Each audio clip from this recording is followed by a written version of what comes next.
Hello everyone, welcome back to General Embryology sessions.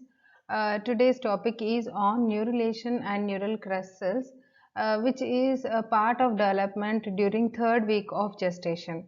So previous session we have seen the development of trilaminar germ disc, which is called as gastrulation. So the process of formation of neural tube is called as neurulation, and the neural tube is formed from the ectoderm, which is overlying the notochord. So here we can see germ disc. This is the dorsal view of the embryo, and here is the sagittal view of the embryo, and where we can appreciate amniotic cavity, yolk sac cavity, and here is the primitive streak which is present on the caudal side, and in the sagittal section this is the primitive streak which is present in the epiblast cells, which is present on the caudal side of the embryo.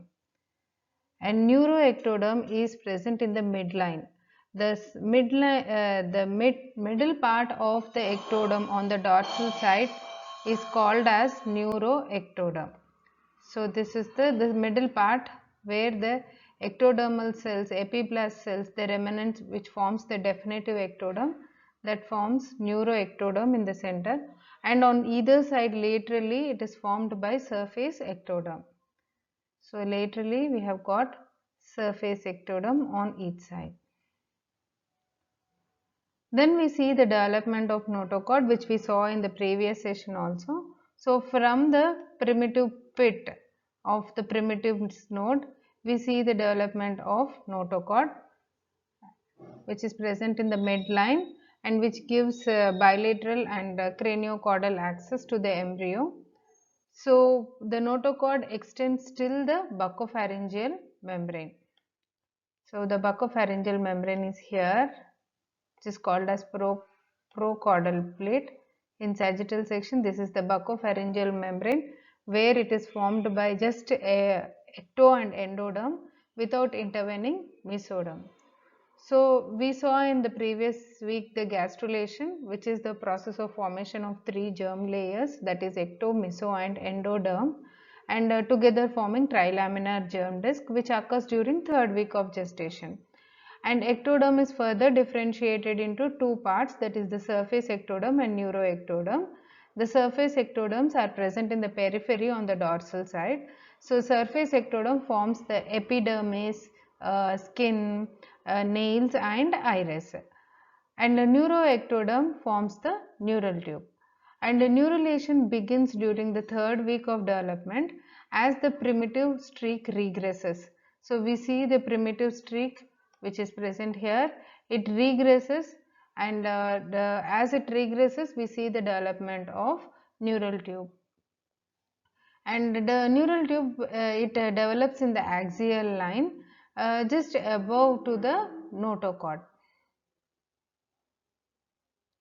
So we know this is the primitive node or primitive knot, which is the cranial part of the primitive streak, which is thickened part of the primitive streak.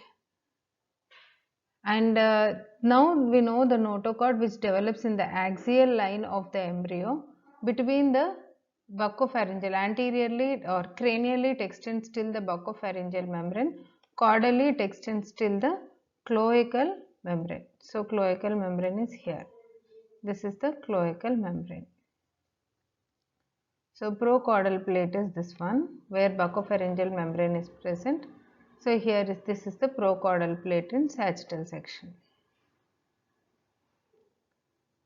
And neuroectodermal cells, which forms the neural plate and neural groove and neural tube, are the cells which are present in the middle or the midline, near the midline of the surface, midline of the ectoderm, and periphery it is formed by the surface ectoderm. So the cells of the ectoderm overlying the notochord get differentiated into a specialized cells called as neuroectodermal cells. So this is, here is the notochord, we know that, and above to the notochord here the cells are called as neuroectodermal cells. These neuroectodermal cells, they proliferate to form a thick plate like structure which is called as neural plate, and this neural plate which extends in the midline from the procaudal plate and caudally till the primitive knot. So till the primitive knot and from the procaudal plate. So in the midline we see the formation of neural plate which extends, which is formed by neuroectodermal cells.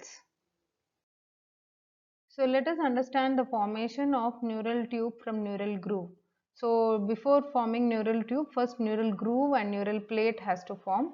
So the notochord acts as a primary organizer. So here is the coronal section of the embryo and showing the 3 germ layers, and where we can see the notochord here. This is the notochord.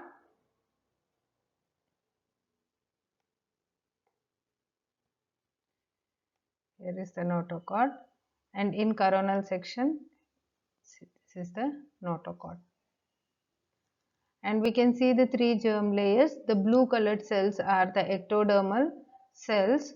This notochord which induces the formation of neuroectoderm which gets thickened in the midline forming neural plate.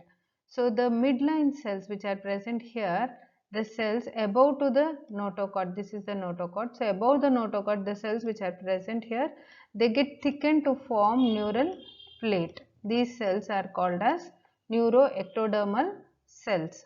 So the margins of the neural plate is raised to form a groove. So you can see the margins are raised to form a groove. It started grooving in the midline.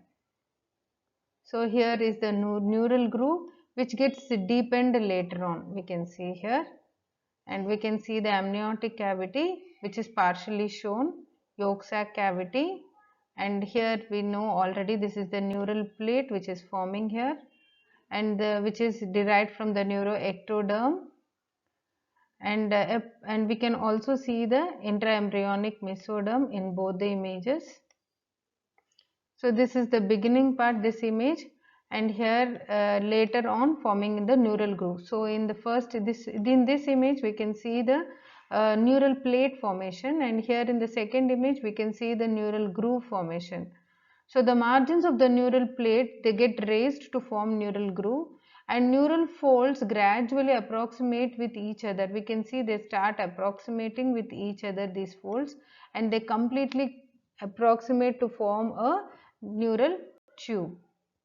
So that's how the neural tube forms. So next, formation of neural tube. Neural tube begins in formation of it begins on 20th day of gestation when first pair of somites appear. So we learned in the previous session about the intraembryonic mesoderm. So intraembryonic mesoderm is divided into 3 parts: paraxial mesoderm, intermediate mesoderm, and lateral plate mesoderm. And paraxial mesoderm are they undergo segmentation. We see the segmentation in the paraxial mesoderm to form somites. So once the first pair of somites appear, then we see the formation of neural tube. So it begins on 20th day of gestation, and the neural groove which we saw in the previous image, that groove starts fusing, junctioning between the occipital and the cervical region. So the fusion is from the cranial to caudal axis. So it starts from the cranial end, from the occipital and the cervical region. Further fusion extends, forming the neural tube, resulting opening like a pore, resulting anteriorly it opens into a pore. This is the anterior neuropore. Similarly, the caudal neuropore will exist. So here is the anterior neuropore which is formed, and this is the posterior neuropore on the caudal side, similar opening on the posterior side.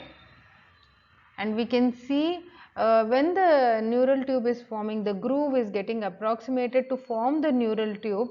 That time the tips, the cells which are present on the tips of these neural folds, they get separated to form a separate cluster of cells which lie on the dorsal side of the neural tube, on either side of the dorsal side of the neural tube. They are called as neural crest cells.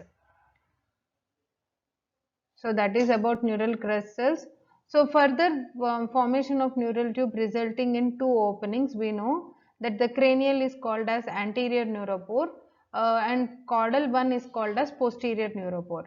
Cranial or the anterior neuropore usually it closes by 25th day of intrauterine life, and the posterior caudal neuropore which closes by 28th day of intrauterine life. So 3 days difference. 25th day anterior neuropore gets closed and posterior neuropore undergo closure on 28th day of intrauterine life. So here we can see the surface ectoderm as well. This is the cells forming surface ectoderm. So here is a beautiful image where we can understand all the steps in the neurulation. So the process of formation of neural tube is called as neurulation, and the neural tube is formed from ectoderm which is overlying the notochord. So you can see here in this image, this is the notochord. So the ectoderm overlying the notochord. So here you can see the ectoderm overlying the notochord. Initially it forms neural plate. Neural plate undergoes grooving which is called as neural groove, and we can see the raised ends of neural folds here. So the cells of the ectoderm overlying the notochord differentiated into the specialized cells called as neuroectodermal cells. And neuroectodermal cells proliferate to form a thick plate called as neural tube. The neural plate extends in the midline from the procaudal plate, that is the cranially till the procaudal plate, caudally till the primitive knot. The margins of the neural plate get elevated, which are called as neural folds. And as the paraxial mesoderm proliferates on the either side of the notochord.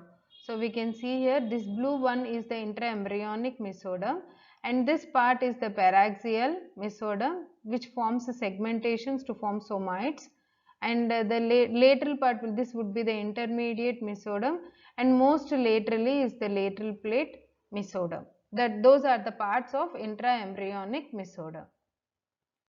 So we can see the neural groove which is flanked by the neural folds, and the neural groove becomes deeper and the neural folds move towards the midline to fuse with each other to form a cylindrical neural tube. So we can see the cylindrical neural tube here,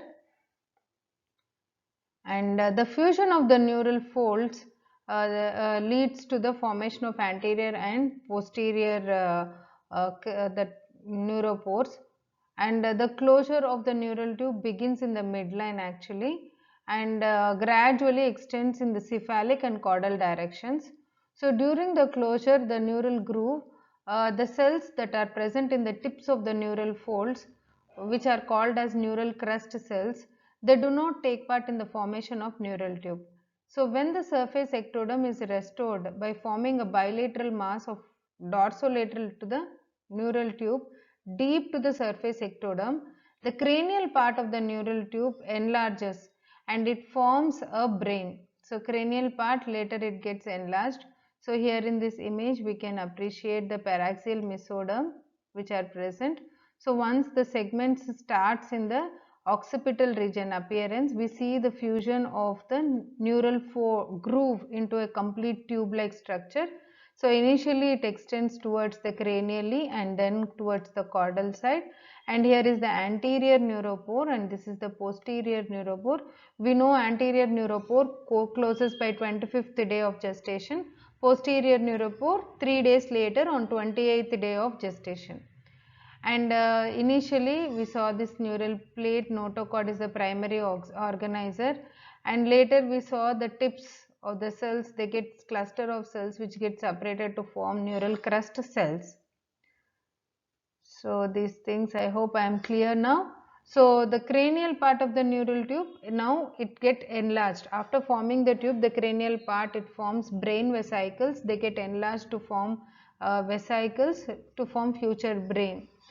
And the caudal tubular part will form the spinal cord. So neural tube closure begins in the cervical region and proceeds bidirectionally towards the cranial and caudal. So this is the cervical region. Later it extends to cranial side and the caudal side.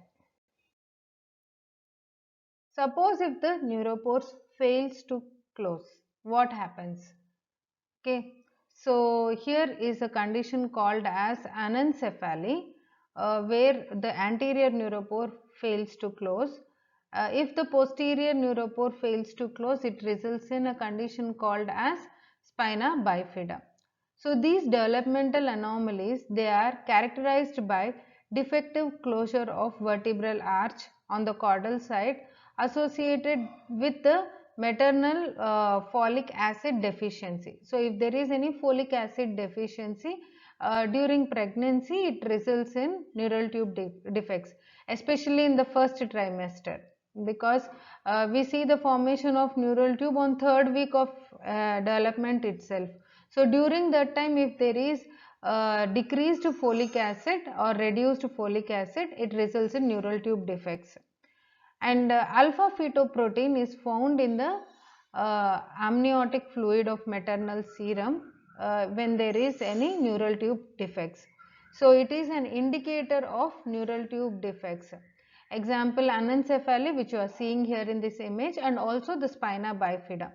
So alpha fetoproteins levels are reduced in the mothers of fetuses with Down syndrome. So alpha fetoprotein will be raised if there is any neural tubal defects, and it will be reduced if there is any Down syndrome. So that difference you have to note down. Alpha fetoprotein levels are increased in neural tube defects. Alpha fetoprotein levels will reduce in Down syndrome. And neural tube defects as a prophylaxis to prevent these neural tube defects, women who may become pregnant are advised to take regularly folic acid, and women who are pregnant should receive minimum 1000 mcg of folic acid, and women who have previously given birth to a child with a neural tube defect should take a very high amount of folic acid, that is almost 4 to 5 mg of folic acid daily 1 month before they start trying to get pregnant, and continuing through all the first trimester, at least first 3 months of pregnancy. So one thing, if the mother has increased alpha fetoprotein and acetylcholinesterase, results in non-closure of anterior neuropore, which is called as anencephaly, where the cranial part, calvaria, is deficient, it is not formed. Sometimes meninges are also not formed, and the CSF leaks out from the anterior neuropore, and brain is open. There is no lateral ventricles, the ventricles will open out. So brain is small, degenerated, exposed with missing calvaria of the skull cap, and polyhydramnios due to loss of swallow reflex, and usually such babies are stillborn. Next we will see about non-closure of posterior neuropore. Posterior neuropore, we have got several types of spina bifida, where it results in the failure of posterior neuropore. So spina bifida occulta, it is characterized by the process, that bifid spinous process with the skin is intact. So you can see the skin is intact and the spinous process is bifid, and instead we can see the pad of fat here, and also over the skin there will be a tuft of hair. So tuft of hair on lumbosacral region. So we can see in this image spina bifida occulta. Next condition is spina bifida cystica with meningocele, which contains cyst with the meninges, clear cyst. So we can see the meninges are protruding out, that is the dura mater, arachnoid mater and pia mater, and here the cyst is just clear fluid filled cyst without any thing. So you can see the clear cyst here. Next is spina bifida cystica meningomyelocele. Myelocele means the spinal cord, the contents of the spinal cord, that is the cauda equina and all, they also protrude out along with the meninges. So the cyst contains meninges and neural tissue, and cyst is not clear in spina bifida cystica with meningomyelocele. I hope I made it clear. Spina bifida cystica meningocele, that is the previous picture with clear cyst, and spina bifida cystica with meningomyelocele is the cyst containing neural tissue and it is not clear cyst. So this point to be noted. Next condition is called as rachis. Rachis is a very dangerous part with open skin. You can see the skin is open here and open vertebra. The vertebra is also open and spinal cord is also sometimes fully exposed, and CSF leaks out through this opening out, dribbles out through this opening. So it is a very dangerous and most severe form of spina bifida, that is called rachis.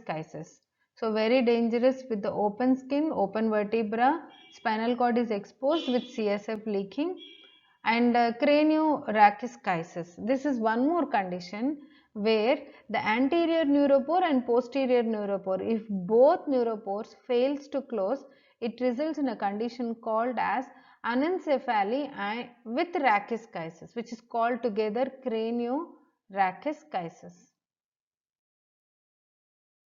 Next here, one more condition associated with neural tube formation is encephalocele, occipital encephalocele I am showing here.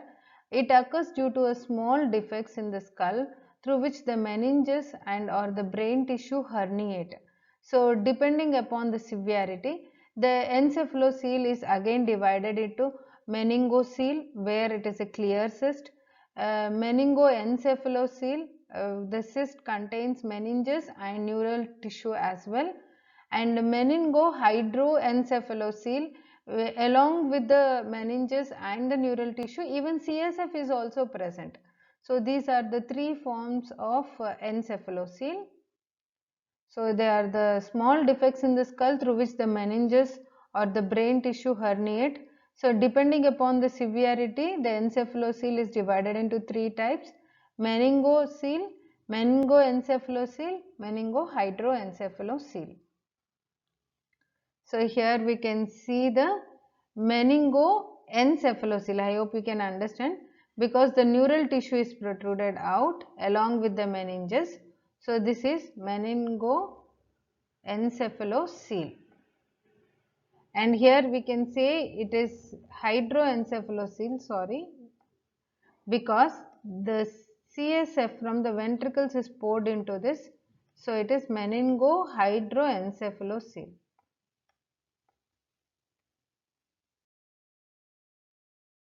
So derivatives of neural crest cells. So that was about the neural tube formation and neural tube defects. Let us continue with these neural crest cells. So during neurulation, we know the tips of the neural groove. So here we can see the tips of the neural groove. When they fuse with each other to form the neural tube, the cells of the tips at the tips of the neural folds, they split away from the neuroectoderm to form a group of cells called as neural crest cells, and which do not participate in neural tube formation. So these are the cluster of cells lie between the surface ectoderm and dorsal side of the neural tube. So you can see the cluster of cells between the surface ectoderm. Here is the surface ectoderm and this is the neural tube. So on each side of the dorsal side of the neural tube, we appreciate these neural crest cells. So what are the derivatives? So most of the PNS, actually neural crest cells are considered to be fourth germ layer, because there are many structures which are derived from the neural crest cells. So peripheral nervous system, that is the dorsal root ganglia, parasympathetic ganglia, sympathetic ganglia, and also the sensory ganglia of cranial nerves of 5, 7, 9, 10, that is trigeminal, facial, glossopharyngeal, vagus nerves. All these are derived from the neural crest cells. So you can just simply remember as ganglia, most of the ganglia. Then cranial vault. The cranial vault is derived, and most of the face, the connective tissue of epidermis of the face and the neck region, all it is derived from the neural crest cells. So cranial vault, dermis of the face and neck regions, and most of the connective tissue of head and neck regions, and even the supporting cells, which are a kind of neuroglial cells like Schwann cells, neuroglial cells of peripheral ganglia, uh, which are the cells of leptomeninges, and leptomeninges are forming arachnoid matter and pia matter. So all these are derived from the neural crest cells. So supporting cells are Schwann cells, which provide myelin sheath in the peripheral nervous system, and neuroglial cells of peripheral ganglia, which are called as satellite cells and amphicytes. They are also derived from the neural crest cells. And leptomeninges. Meninges are mainly of two types, pachymenins and leptomeninges. Pachymenins is formed by dura mater. Leptomeninges is formed by arachnoid and pia mater. So arachnoid and pia mater are also derived from the neural crest cells. Next, coming to this adrenal medulla or suprarenal gland. So the center part of the suprarenal gland is called medulla, which is derived from the neural crest cells. And calcitonin producing cells, which are called as parafollicular cells, present in the thyroid, are also derived from the neural crest cells. Actually, if you see complete pharyngeal apparatus, that is pharyngeal arches and pharyngeal pouches, pharyngeal clefts are also derived from the neural crest cells. So these parafollicular cells, they are actually from the pouches, from the ultimobranchial body or caudal pharyngeal pouches. So these cells are from the pouches, and we know the pharyngeal apparatus itself is from neural crest cells. Then primary chemoreceptors of carotid body and melanocytes, skin pigments, and skeletal and connective tissue components of pharyngeal arches, which I already mentioned, and they are derived from the neural crest cells. So that was about the derivatives of neural crest cells. Let us jump into these questions now. So alpha fetoproteins are elevated in all except, I explained this, anencephaly, myeloschisis, omphaloceal, Down syndrome. So if you see here the options, all three are neural tube defects except Down syndrome. So Down syndrome, we see the alpha fetoprotein levels will be reduced. In Down syndrome, alpha fetoprotein levels will be the reduced. So answer is Down syndrome.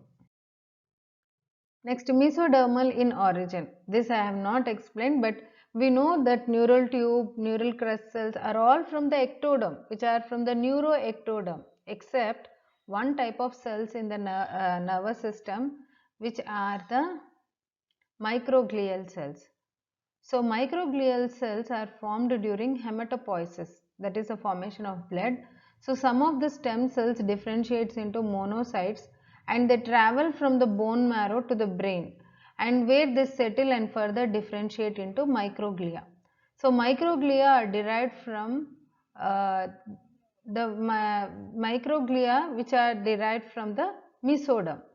And apart from that, there are other neuroglial cells which are derived from the neuroectoderm. So astrocytes are derived from the neuroectoderm, oligodendrocytes and epidermal cells, Schwann cells, they are all derived from the neuroectoderm, and except microglial cells, which are mesodermal in origin.